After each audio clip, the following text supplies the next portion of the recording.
peut commencer. En tout cas, ravi et merci à vous d'être présent aujourd'hui.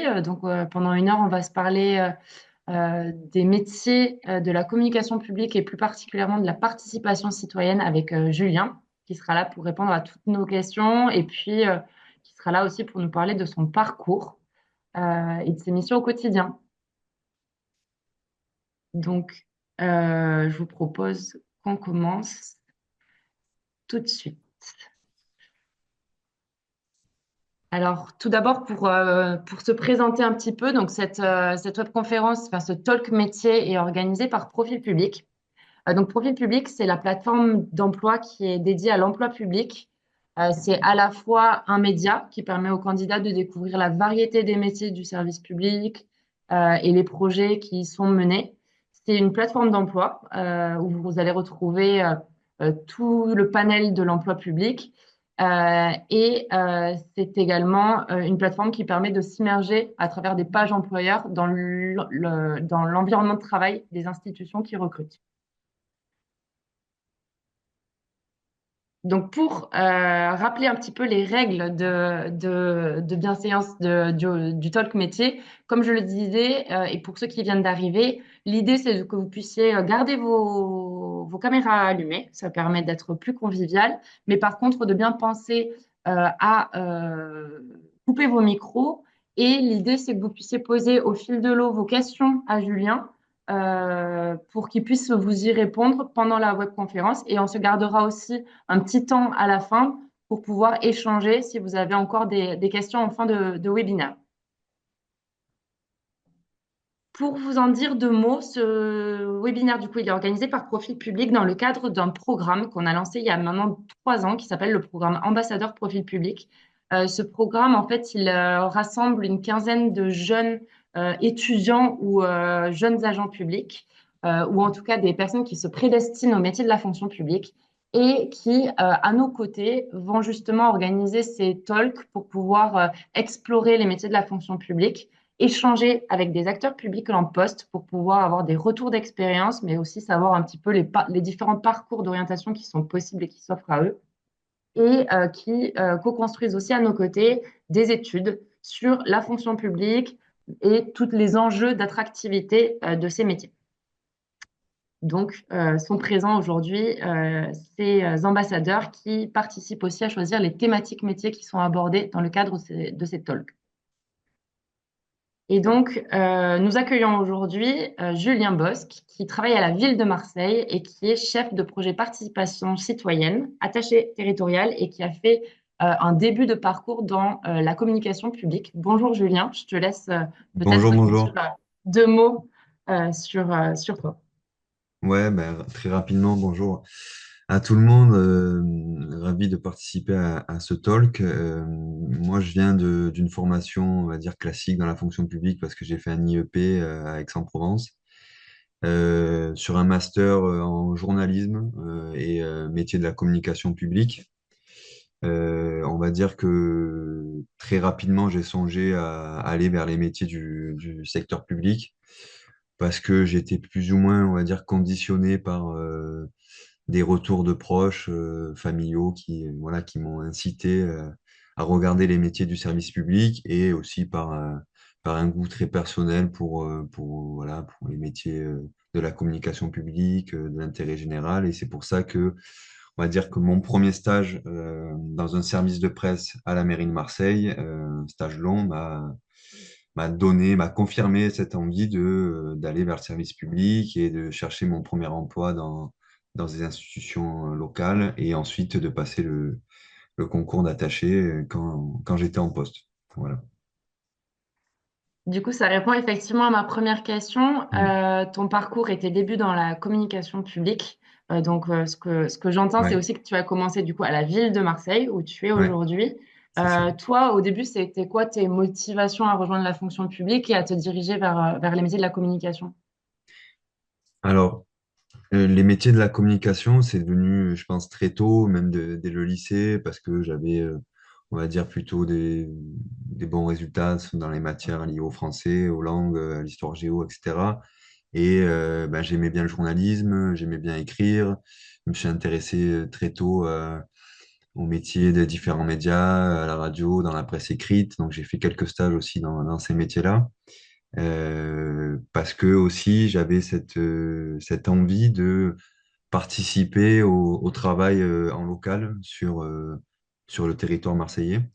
Donc c'est pour ça que j'ai fait des stages en presse quotidienne régionale et que je suis allé tout de suite solliciter le service de presse de la ville de Marseille pour découvrir ce que c'était ce croisement entre les missions de service public et les missions de communication, les métiers de la communication. Parce que les métiers de la communication publique, c'est avant tout informer le citoyen de ce qui se fait dans une collectivité, que ce soit au quotidien ou en temps de crise.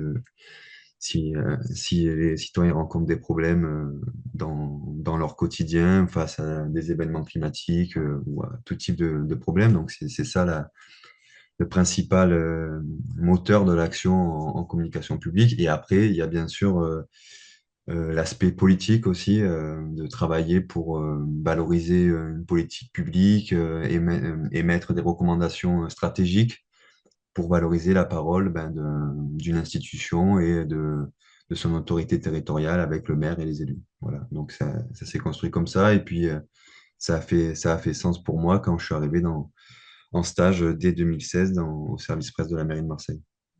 Ok. Je rappelle, n'hésitez pas hein, si au fil de l'eau vous avez des questions. Mais du coup, l'idée c'est de savoir après comment tu Hmm. as fait en fait pour avoir un virage vers la participation citoyenne, pardon. Ouais, Même si en préparant cet échange, on en avait discuté et c'est vrai que ce sont deux typologies de métiers qui sont très transversales dans une ouais, organisation, dans une collectivité et qui sont des fonctions support avec une tout à fait. dimension de lien avec les citoyens. Donc, comment toi, le virage, il s'est opéré? Quelles ont été Ouais, soit les opportunités ou les réflexions qui ont été les tiennes? ouais. Mais comme je disais au tout début, j'avais déjà cette envie de participer à l'action sur le territoire marseillais.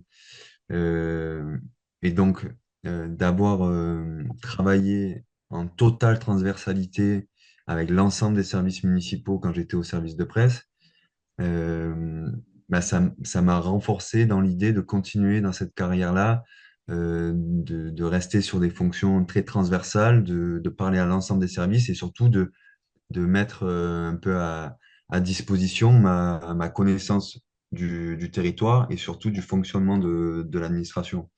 Parce que quand on est dans un service de presse ou un service de communication, alors certaines fois, il y a des spécialisations qui s'opèrent, mais la plupart du temps, il faut être au courant de tout ce qui se fait, que ce soit dans l'administration municipale, mais aussi dans les autres collectivités, être au courant des compétences de chaque institution, de chaque collectivité, être au courant des principaux enjeux d'actualité en termes de réforme de l'administration publique. Voilà, donc je suis resté dans cette dynamique-là. Et après, ça a été plus une opportunité, on va dire, interne, après un souhait de ma part de partir en disponibilité. On pourra en revenir après si vous le souhaitez. En fait, je suis parti en disponibilité 6 mois l'année dernière. Je suis resté dans le secteur, on va dire, parapublic parce que je travaillais pour le groupe SNCF. Donc, ça a été une très, très belle expérience dans les métiers des relations médias. Et lorsque j'ai dû revenir à la mairie de Marseille, eh ben, en fait, avec les ressources humaines de la ville de Marseille, on a fait un point un peu sur mes compétences, ce que j'avais envie de faire. Et ça collait, en fait, avec les souhaits de la mairie de Marseille de consolider la mission participation citoyenne qui était en pleine construction.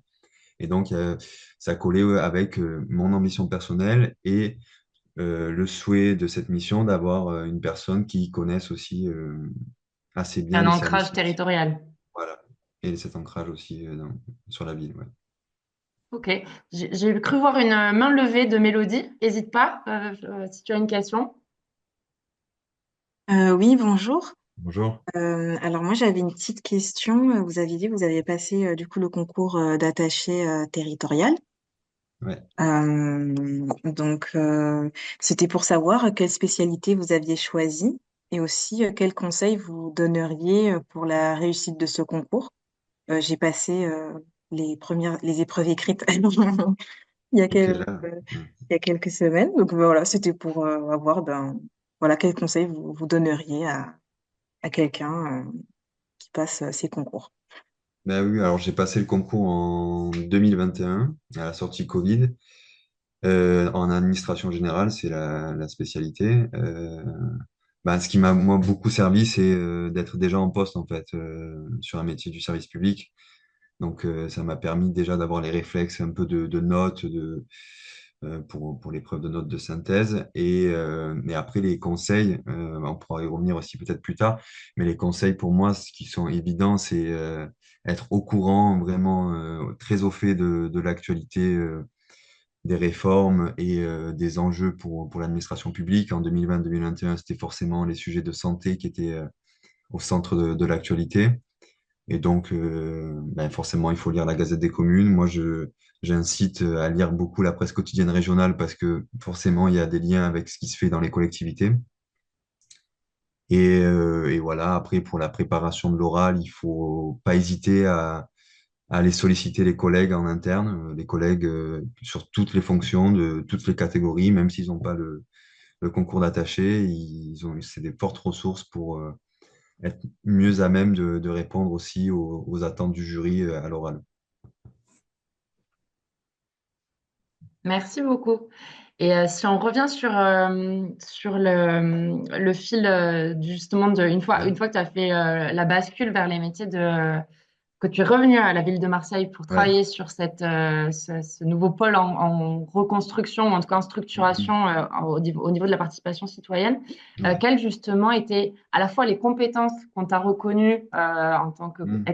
en tant que communicant public qui étaient utiles pour ce poste et quels étaient l'éventail des compétences peut-être à développer Ouais, ou tout à quelles sont fait, les typologies aussi de métiers qu'on peut trouver dans ce domaine-là. tout à fait. Alors, sur les typologies de métiers, nous, on est une mission toute jeune. On est passé de 2 agents à 12 agents en un an à peu près, parce que on avait beaucoup de projets qui arrivaient, notamment le budget participatif, qui est le projet phare un peu de toutes les missions participation dans les villes et les collectivités. Il y a des métiers de chargé de concertation, notamment. Donc, c'est des collègues qui vont à la rencontre des citoyens pour recueillir leurs avis. Ils ont une certaine expertise, ils déploient des méthodes de participation citoyenne. Il y a 2 ou 3 chefs de projet dans la mission, donc qui sont plutôt sur la fonction d'encadrement, de lien avec les autres services, de structuration du projet avec les marchés, avec la communication notamment, avec les décideurs politiques. Voilà. Et après, il y a bien sûr la directrice dans la mission qui a cette vision globale, qui est en lien avec le secrétariat général, la direction générale des services, et qui est, on va dire, très au fait de ce qui se fait en participation citoyenne. Voilà. Nous aussi, on peut avoir recours à des prestataires ou à des services civiques pour aller sur le terrain, qui ont un bon contact avec les gens sur le terrain pour rentrer dans l'échange, prendre les retours des différents citoyens lors des différents événements. Voilà. Et sur les compétences, ben, moi, ce qui m'a beaucoup servi au départ, c'est de savoir écrire correctement pour communiquer le message de la mission, choisir les bons mots, rédiger ensuite les différents contenus sur notre plateforme. Donc ça, c'était évident au départ. Et puis, ce que je dois encore aller chercher et ce dont j'ai besoin, c'est de mieux connaître ce qui se fait ailleurs en termes de participation citoyenne, connaître également les différents partenaires qui existent avec les entreprises qui travaillent dans ce secteur-là, parce que c'est un secteur qui se renouvelle beaucoup, surtout sur les sujets de l'open data, voilà, donc il y a beaucoup de choses à connaître et ça prend beaucoup de temps, donc c'est un travail au quotidien, aussi de connaître l'actualité de ce secteur.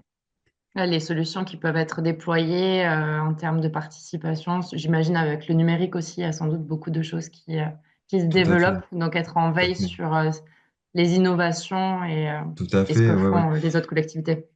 Oui, alors là, à titre d'exemple, nous, on travaille avec une entreprise qui nous met à disposition la plateforme, mais qui nous a proposé également une solution de type tableur partagé, mais plus, qui nous permet de partager de l'information avec les services de recouper les différents avis sur un projet participatif et ainsi d'instruire en fait les propositions des habitants. Et ça, c'est nouveau et ça se développe et ça répond au fur et à mesure à la demande des collectivités, en fait. Voilà.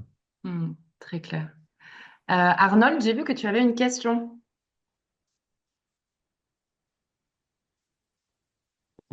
Oui, bonjour. Bonjour. Bonjour. Vous m'entendez? Il y a eu un petit Robocop au tout début, mais je crois qu'on Ouais, j'ai t'entend bien l'impression que ma maintenant. connexion. Ok. Alors, j'avais une question plutôt sur vraiment l'aspect purement communication publique. Je voulais savoir quels sont les enjeux de communication pour une commune de manière générale, notamment pour une commune comme la ville de Marseille. Est-ce que- Assez, Alors, j'ai entendu le début, vous les m'avez. principaux enjeux de communication Je publique vais, pour... je- Tu peux peut-être compléter dans le chat parce que je pense que ce qu'on a Ouais. entendu, nous, c'est qu'effectivement, tu demandais pour une ville comme Marseille, quels étaient les principaux défis et enjeux de communication publique. Et je Mhm. crois qu'on s'est tous arrêtés à peu près là. Bah, déjà, sur cet aspect-là, ce qui est évident et prioritaire, c'est de répondre aux demandes et aux attentes des habitants sur les compétences obligatoires d'une mairie. Et à Marseille, c'est une très grande mairie. Donc, notamment sur les écoles, qui est une des compétences numéro une des communes, ben, il faut avoir ce lien avec les habitants, avec les parents, sur les inscriptions, sur la cantine, sur le périscolaire. Donc, il faut faciliter la mise à disposition des informations et des outils pour que les habitants trouvent facilement les infos, soient pas perdus et soient satisfaits du service qui leur est apporté. Après, voilà, ça c'est un peu les compétences du quotidien. Ça peut être les parcs et jardins, ça peut être l'accès aux établissements culturels, ça peut être tout un tas de compétences obligatoires de la mairie. Mais il y a aussi, et c'est ce qui m'a le plus, on va dire, marqué et durant mon expérience au service de presse, c'est les moments de situation de crise. On en a vécu un majeur avec le Covid. La mairie est attendue au tournant parce que c'est le premier interlocuteur des habitants. Quand quelque chose ne va pas, les gens se retournent vers le maire et vers la mairie pour savoir comment faire face à ces événements. Et donc, la ville, là, a été, on va dire, aux avant-postes pour ben, mettre, créer des endroits pour faire de la vaccination, pour faire du dépistage. Et nous, en tant que communicants publics, il fallait être opérationnel H24. Hein, là, on sort du cliché du fonctionnaire qui s'en va À à 5 heures. 17 heures ou à 18 heures ou qui part en week-end le vendredi matin.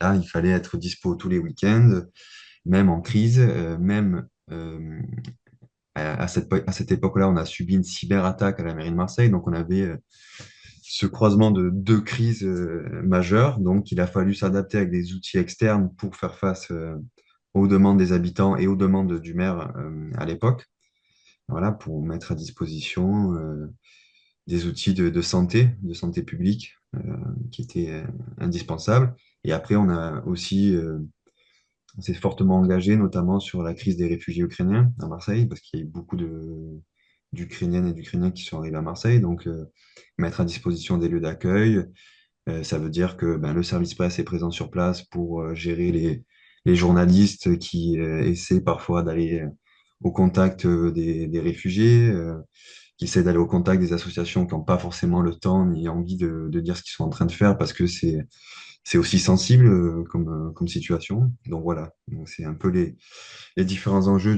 d'une grande commune comme Marseille. Quentin, tu voulais rebondir?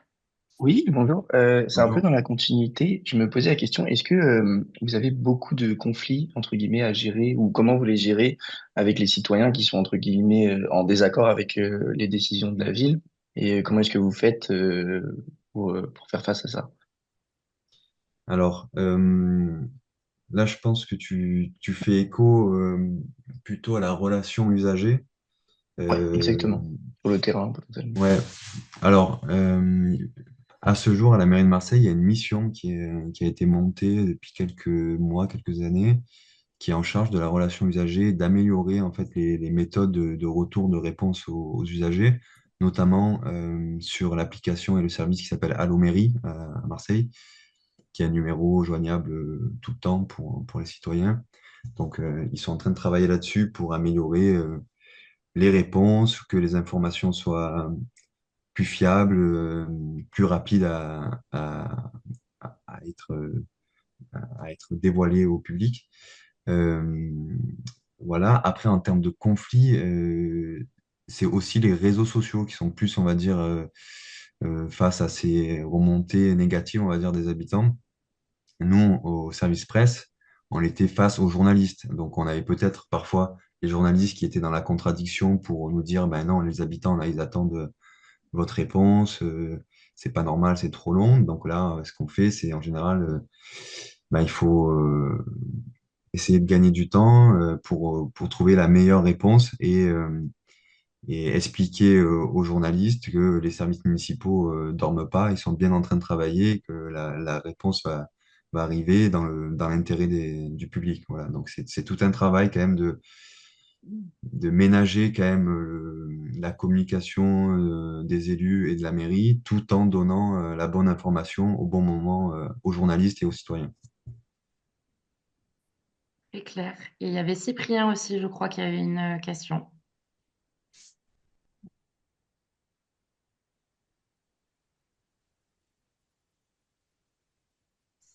J'y vais du coup, si qu'il Oui, a bien mon sûr, temps. bien sûr, bien sûr. Bonjour.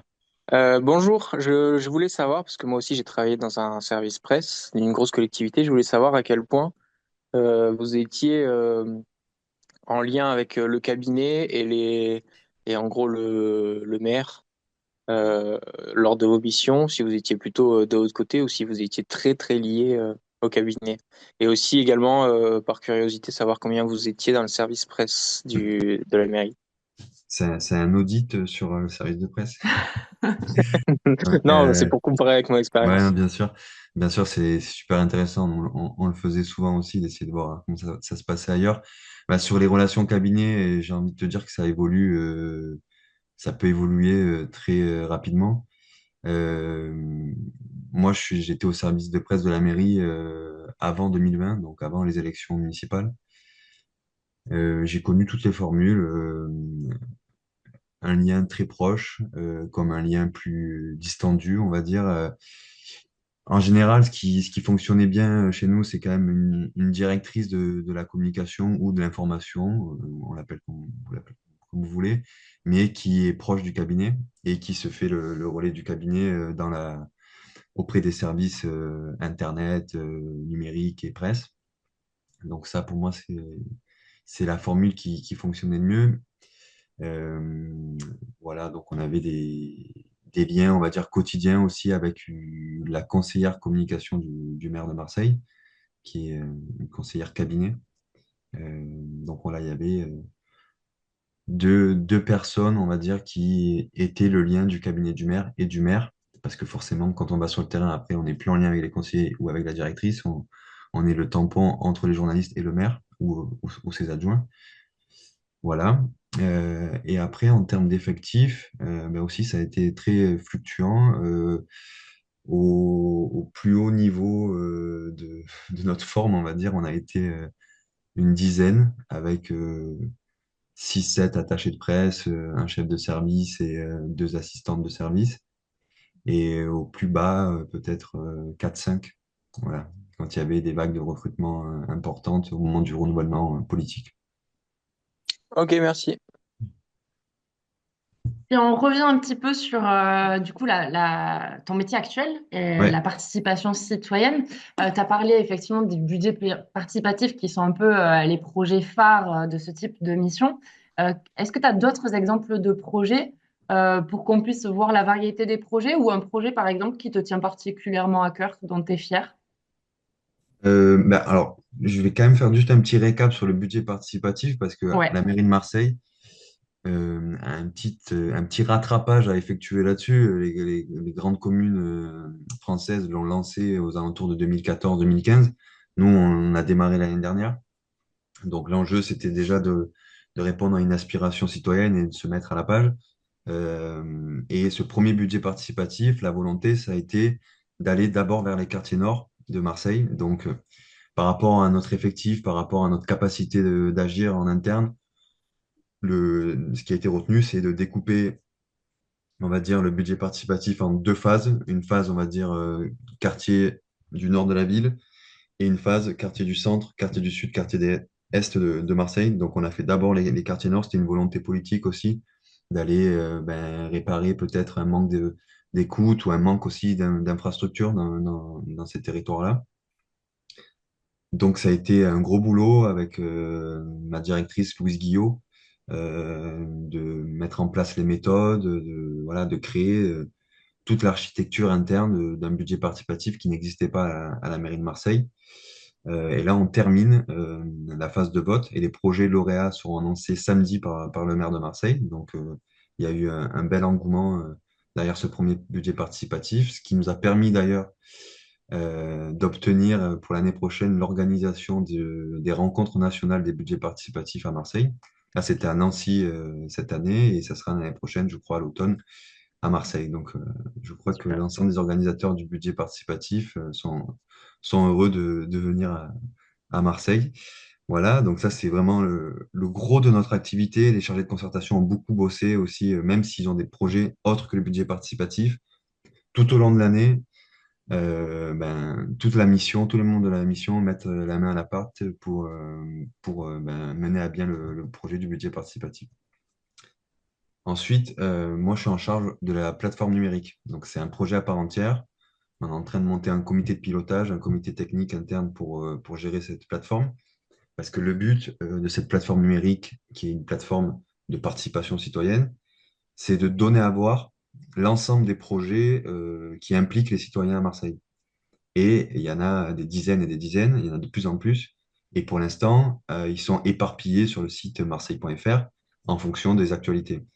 Là, aujourd'hui, notre enjeu, c'est de montrer aux citoyens que la mairie de Marseille écoute les habitants et donne les dates des rendez-vous pour que dans chaque quartier, les habitants puissent se dire, ah, matin, ça me concerne, j'ai envie de donner mon avis, je sais où ça se trouve, je sais comment faire. Donc voilà, on est en train de travailler sur les outils numériques pour aller à la rencontre des citoyens. Les outils numériques ne sont pas suffisants, donc on essaie aussi à côté de toujours penser à la solution B de contact avec le citoyen qui n'a pas forcément les outils numériques. Voilà. Ça, c'est le gros projet aussi qui m'occupe en ce moment. Ok. Arnold, il me semble que tu avais une question sur la partie évaluation. Est-ce que tu veux la poser peut-être à Julien? Je l'ai posé dans le chat et au vu de la qualité de ma connexion, je pense que c'est mieux de la lire dans le chat. Ouais, alors attends, j'ai plus accès. Eh, si vous m'entendez correctement, je peux la Ouais, on poser à t'entend. Ça l'oral. marche. Ok, ok. Donc, je demandais, est-il possible d'évaluer l'impact des projets de participation citoyenne sur la prise de décision quantitative et qualitative qui peut être?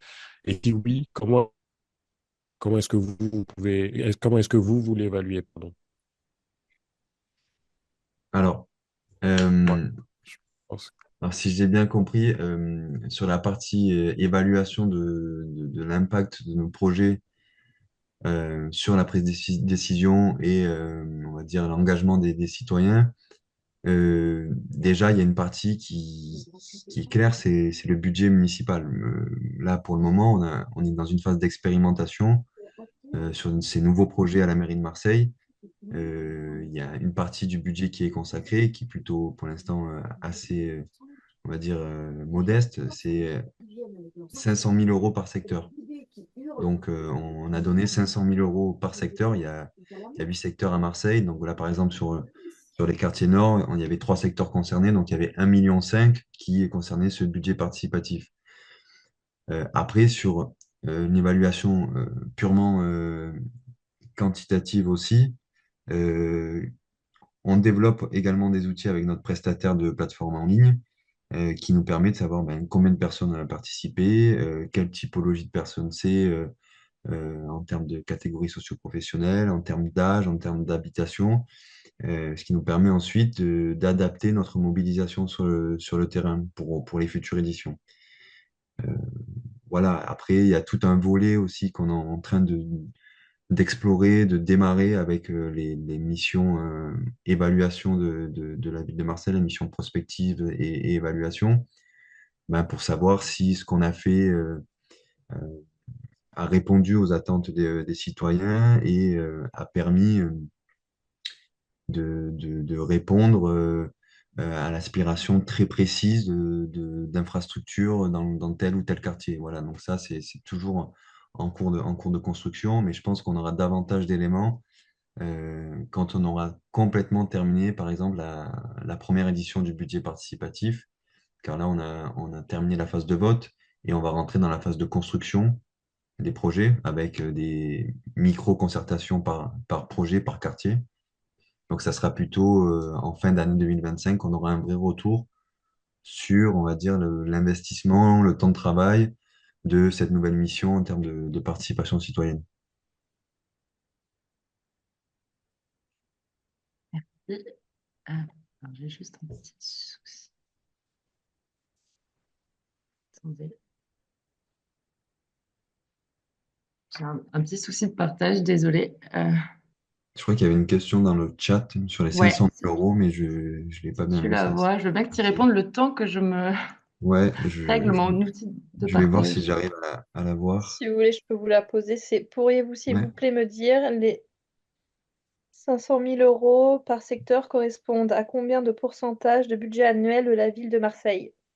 Alors, je ne vais pas pouvoir te faire le calcul comme ça très rapidement, mais comme je disais, pour l'instant, c'est assez modeste parce que je crois que le budget total d'investissement de la ville de Marseille, c'est de l'ordre de 500 millions d'euros ou quelque chose comme ça. Donc, on est quand même sur un gros budget. Et là, ça reste assez modeste, mais ça correspond aussi à notre pouvoir d'agir, pouvoir de faire en tant que mission de participation citoyenne. Euh, et aussi en termes d'acculturation en interne, c'est une phase d'expérimentation. On a besoin pour l'instant de tester avec les services municipaux parce qu'on va réaliser les projets lauréats uniquement avec les régies de la ville de Marseille. Donc, c'est les services techniques en gros de la ville de Marseille. Et ça, ça demande de trouver du temps aux agents, de trouver un mode d'organisation. Et pour l'instant, on va dire que c'est une phase d'expérimentation avec ces 500 000 euros par secteur. Je pense et j'espère qu'à l'avenir, ça augmentera. Merci. Et donc toi, tu viens de la communication publique. Si on revient Ouais. sur le parcours, pour toi, c'est quoi les parcours de formation qui sont possibles pour mener, notamment sur ces nouveaux métiers que sont les métiers de la Ouais. participation? Alors, si je regarde uniquement le profil de mes collègues en interne, il y a, c'est assez varié. La plupart quand même des personnes, on a un tronc commun en droit public. Euh, on a aussi des parcours en management territorial. Par exemple, c'est de l'école qui s'appelle l'IMPGT à Marseille qui forme en fait des cadres de la fonction publique territoriale ou sur des institutions, enfin, qui forment au métier des institutions publiques. On a aussi des personnes qui ont des parcours en urbanisme, géographe, et on a deux ou trois personnes qui viennent de la recherche, donc en sciences politiques, sciences sociales, qui ont travaillé soit sur les questions d'habitat social, de transformation des urbanités, et qui ont rejoint la mission sur des sujets de prospective ou de participation citoyenne.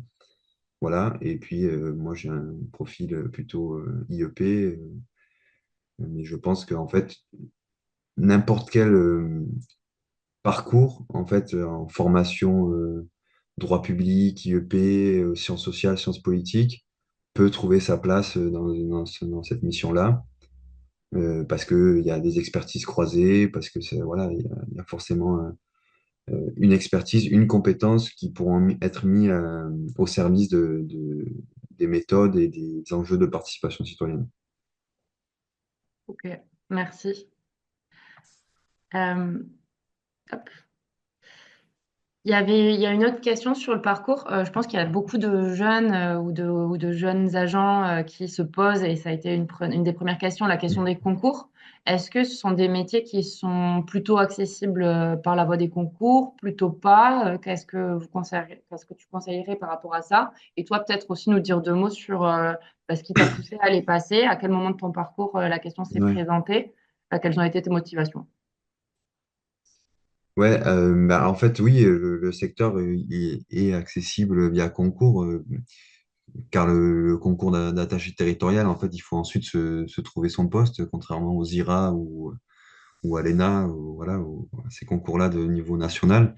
Euh, En fait, quand on passe le concours d'attaché, soit on est déjà en poste et du coup, on veut être titularisé sur son poste et éviter d'avoir des contrats à répétition. Soit on a envie vraiment de travailler pour la territoriale, on pense à un territoire en particulier et on a vu un poste et on souhaite passer le concours et ensuite candidater sur ce poste-là pour être titularisé. Moi, comment j'ai réfléchi? Ben, comme je le disais, j'avais des proches dans le service public qui n'ont pas forcément passé de concours et ils m'ont fortement incité à le passer dès la sortie de mes études, enfin, dès que possible, pour pas attendre que la vie soit lancée et que les choses soient plus difficiles pour prendre le temps de préparer le concours, s'investir là-dedans. Donc c'est pour ça que j'ai terminé mes études en 2017 ou 2018 et j'ai passé le concours en 2020-2021 dès qu'il y avait une nouvelle édition. Et pourquoi j'inciterai un maximum de jeunes à passer le concours? Déjà parce que forcément ça donne une certaine stabilité dans son emploi et c'est pas négligeable. Et puis pour les jeunes dans la fonction publique, ça apporte une grande légitimité d'action dans les relations avec les autres agents. Euh, on peut plus facilement émettre des préconisations auprès des élus, auprès des directeurs, arriver en réunion en étant plus à l'aise aussi parce que on a travaillé, on connaît mieux l'administration, on connaît les règles de l'administration, on connaît les enjeux, on connaît les attentes aussi des élus et des différents dirigeants. Et donc aussi, ça offre, comment dire, des perspectives. Être attaché territorial ou titulaire, ça permet de regarder les autres postes qui sont disponibles en interne et de prétendre à des fonctions de manager.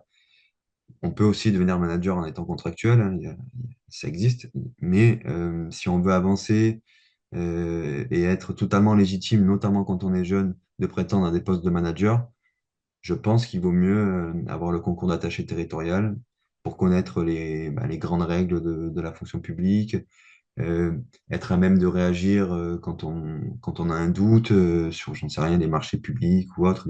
C'est le sujet, on va dire, le plus casse-gueule quand on travaille pas là, dans ce secteur-là. Voilà. Donc c'est un peu voilà, mon leitmotiv de passer le concours, c'est de la légitimité et c'est des perspectives plus sereines et d'avenir dans la fonction publique. Quentin, ça te fait réagir? Ouais, j'ai une question. Est-ce que depuis tout jeune, par exemple, le lycée, vous avez voulu directement travailler dans la fonction publique ou qu'est-ce qui a fait aussi que vous Mm. avez décidé tout de suite de partir en études supérieures pour ça? Ah, ouais, j'avais déjà cette appétence, ce goût pour, on va dire, les métiers du service public. Déjà parce que mes parents travaillaient dans des missions du service public et ça faisait sens pour moi de faire des études pour avoir un éventail de choix dans le service public. Après, ça ne m'a pas empêché de tester autre chose. J'ai par exemple fait un stage dans la communication d'un club de foot professionnel. Donc, parce que je m'intéressais aussi au métier de la communication et que j'aimais bien le sport professionnel. Donc, j'ai regardé. Mais au final, quand j'ai voulu postuler à mes premiers postes, je me suis dit, j'ai fait telle formation. Ça a été, on va dire, assez difficile. Mon souhait, c'est quand même de contribuer à une mission d'intérêt général et mettre du sens à mon premier métier et à mes futurs métiers. Donc voilà comment j'ai réfléchi.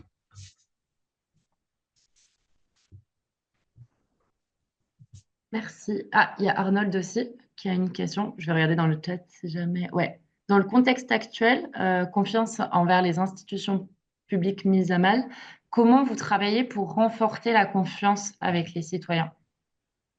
C'est une excellente question. Euh, Surtout sur, on va dire, un grand territoire comme Marseille, qui est souvent, on va dire, soumis à des polémiques sur la gestion publique. Nous, sur nos premières réunions, on a été souvent surpris de la réaction des citoyens.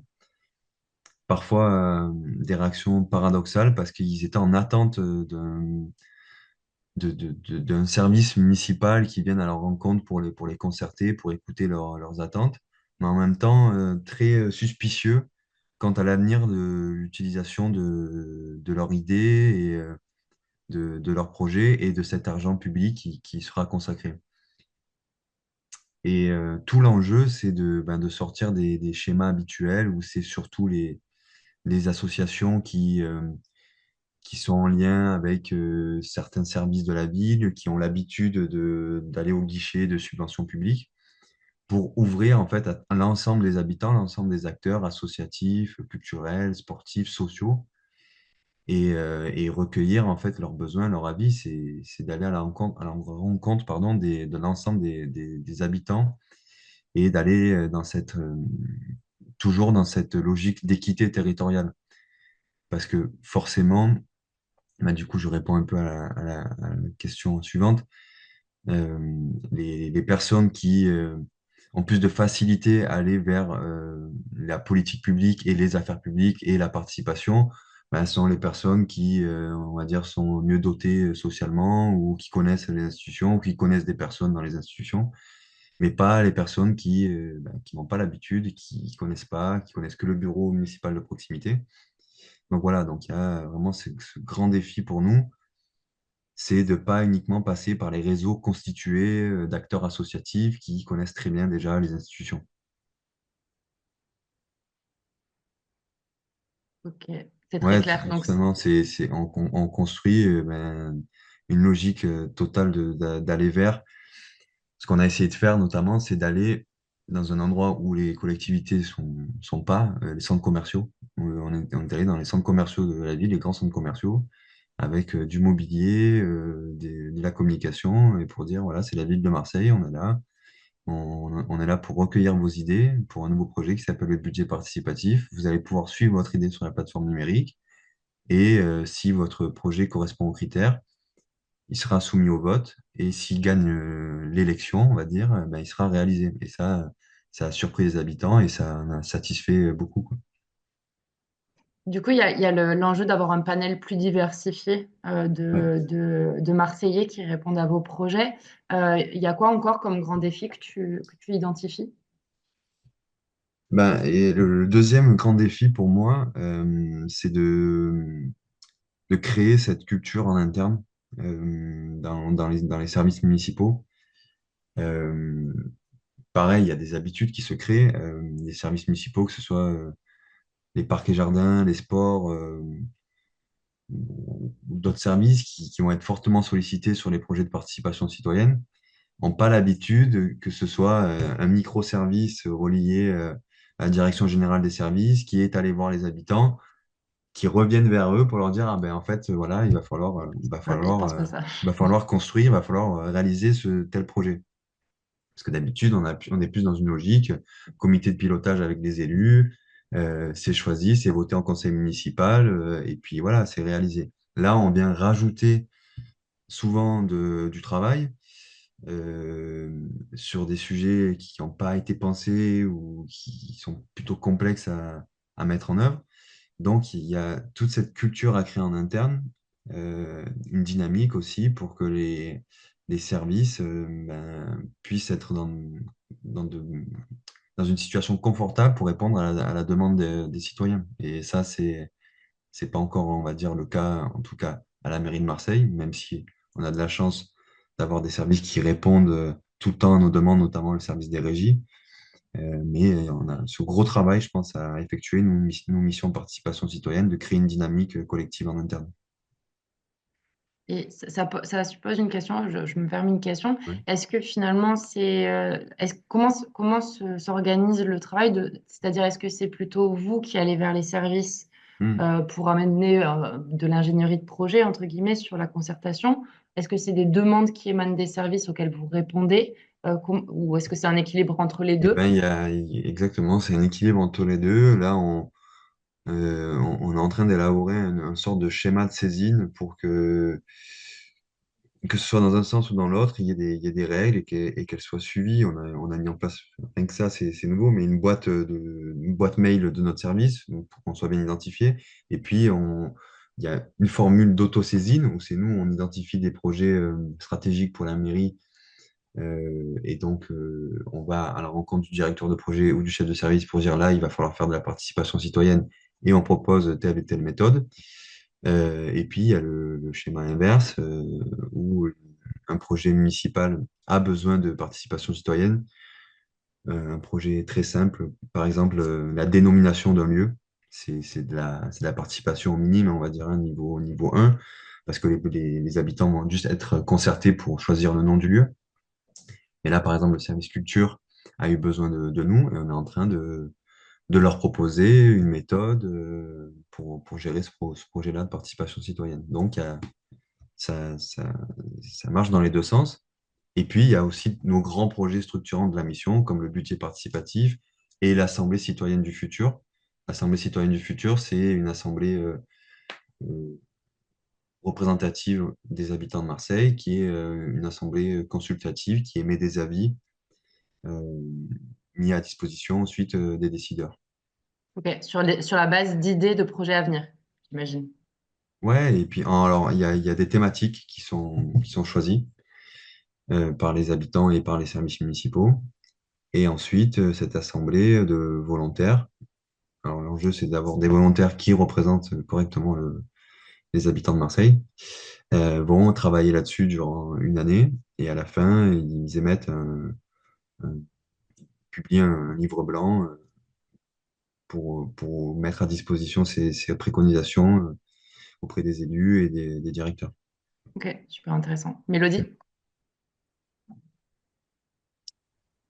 Oui, moi, ça m'amène à une question pour l'Assemblée citoyenne du futur. Oui. Euh, donc, vous avez dit que ça représente l'ensemble des habitants de Marseille. Mm, Ça veut dire qu'il faudrait qu'il y ait une forme de mixité sociale, mm. aussi au niveau des âges. Et je me demandais qu'est-ce que vous avez prévu pour, je sais pas comment expliquer, mais peut-être gérer justement ces différentes populations, qu'elles puissent parvenir à s'entendre, qu'il y ait une certaine cohésion. À quoi est-ce que Ah ouais, vous avez pensé? c'est vrai que c'est un vrai défi. Alors moi, j'ai pas participé à la première Assemblée citoyenne du futur, mais ce qui remontait comme principal défi, c'est de permettre aux personnes qui n'ont pas l'habitude de prendre la parole, de prendre la parole facilement. Et à l'inverse, de gérer les personnes qui ont l'habitude de prendre la parole. Pour éviter qu'il y ait un effet je recouvre la volonté ou les idées de la personne qui est pas habituée aux affaires publiques et à s'exprimer en public. Donc ça, c'est un vrai défi, je pense, qui occupe aussi mes camarades pour la deuxième édition qui est en train d'être lancée. Et aussi pour répondre à ta question sur le recrutement, on va dire, des personnes, ben là, pareil, on fait appel à un prestataire, à un panéliste qui nous aide dans la constitution des différents panels pour trouver des personnes dans chaque CSP de la population marseillaise et différentes strates d'âge aussi. Voilà. Donc ça, on peut pas, on n'est pas en capacité de le faire seul, de faire le tirage au sort, d'appeler les candidats, de voir s'ils sont volontaires. Même si on est une dizaine maintenant, c'est pas suffisant. Donc on s'appuie sur un prestataire. Et peut-être que ça répond aussi à ta question. Il y a l'Assemblée citoyenne du futur qui concerne les majeurs, mais on a deux autres assemblées à la mairie de Marseille. C'est le conseil municipal des enfants et le conseil municipal des jeunes. Donc, c'est un peu la même méthode. Euh, il y a des préconisations qui sont effectuées par les enfants et par les jeunes à la fin de leur année de mandat et c'est transmis aux différents services sur des projets qui peuvent être souvent autour de l'environnement, de la jeunesse. Voilà. Merci beaucoup. Et enfin, Julien, est-ce que tu as des conseils pour celles et ceux qui se projettent sur ces métiers-là, que ce Ouais. soit les métiers de la communication ou ceux de la participation citoyenne? Voilà, quels sont tes conseils pour eux? Ben, alors, après, je ne sais pas s'il y a des candidats à la fonction publique territoriale, certainement, ou des gens qui travaillent déjà dans la fonction publique territoriale, mais enfin, le principal conseil, c'est de s'intéresser le plus possible à ce qui se passe dans les affaires publiques locales, comme je disais, en lisant la presse quotidienne régionale, en consultant les différents sites, voire même les sites, on va dire, d'investigation locale, de journalistes qui racontent comment ça se passe dans la collectivité, de contacter évidemment les agents publics un peu partout. En général, on est plutôt favorable ou disponible pour échanger. Donc ouais, connaître au maximum le territoire, les acteurs associatifs, les acteurs institutionnels, bien comprendre les compétences de chaque institution, c'est primordial si on veut se lancer dans ces métiers-là. Et après, comme je l'ai dit tout à l'heure, pour la préparation au concours, que ce soit dans les métiers de la communication publique ou les métiers de la participation citoyenne, le plus important, c'est d'être dans une logique quand même de transversalité et d'humilité en approchant les métiers de cadre dans la fonction publique, parce que en fait, on n'aura jamais toutes les informations nécessaires. Il faut aller tout le temps demander de l'information au service en interne, aller voir la personne qui est là depuis 10 ou 15 ans dans le service, qui a certainement plus d'informations que nous. Donc voilà, avoir gardé quand même cette approche-là pour mener à bien sa mission le mieux possible. Et après, plus précisément pour la participation citoyenne, il faut, comme je suis en train de le faire, essayer de lire un maximum d'articles scientifiques sur le sujet, voir un peu ce qui se fait ailleurs. Donc, essayer d'aller sur les plateformes numériques des villes. Parfois, on est étonné, c'est pas les grandes villes qui ont les plateformes qui marchent le mieux. Donc, faut aller voir dans les petites villes, dans les petites communes, les communautés d'agglo ou autres. Voilà, donc, petit conseil. Et après aussi, vous pouvez lire les publications de Magali Nonjon, ça s'écrit Nonjon, qui est la directrice de mon ancien master à l'IEP. Elle est directrice sur le volet médias, société, information, mais au départ, elle est surtout chercheuse sur les sur les enjeux de participation citoyenne et les liens avec les collectivités locales. Voilà, donc je pense qu'il y a pas mal de ressources là-dessus. Super intéressant. Merci beaucoup, Julien. Euh, on peut se garder un petit temps si vous avez des questions en complément par rapport à tout ce qu'on vient de se partager. Non, c'était très clair. Ok. Merci pour N'hésitez vos pas en tout questions. cas. En tout cas, merci beaucoup, Julien. Pas de questions. Ouais, merci à vous. C'était très sympa de t'avoir et de t'être rendu disponible pour nous partager tout ça aujourd'hui. Pas de problème. Merci beaucoup. En tout cas, c'est très clair. Ouais, et j'ai oublié un dernier truc, peut-être ceux qui préparent les concours, peut-être vous êtes tombés sur cette chaîne YouTube qui s'appelle Plus d'options. C'est Anne Pio, Piot, qui a une très bonne chaîne publique. J'ai pas de lien avec Madame Pio, mais elle m'a aidé dans la préparation de l'oral notamment et dans la méthode qui est, on va dire, primordiale dans l'approche de ces concours. Voilà. Top, c'est Ah, noté. Merci merci beaucoup. beaucoup. Ben, merci à tout le monde de vous être aussi rendu disponible et d'avoir participé. Vos questions étaient super pertinentes et ça a rendu l'échange dynamique. Donc, c'était vraiment très sympa. À savoir que, du coup, si vous cherchez des jobs, notamment dans ces métiers, n'hésitez pas à aller faire un tour sur Profil Public. Mathilde enverra justement aux participants toutes les offres d'emploi qu'on a actuellement sur la plateforme sur ces thématiques-là. Et puis, pour vous dire, on organise ce type de format tous les 2 mois avec les ambassadeurs. Donc, on s'occupe actuellement de définir la prochaine thématique sur laquelle on communiquera assez prochainement. sur Profil Public. En tout cas, merci à tout le monde et puis je vous souhaite un bon appétit et une bonne continuation.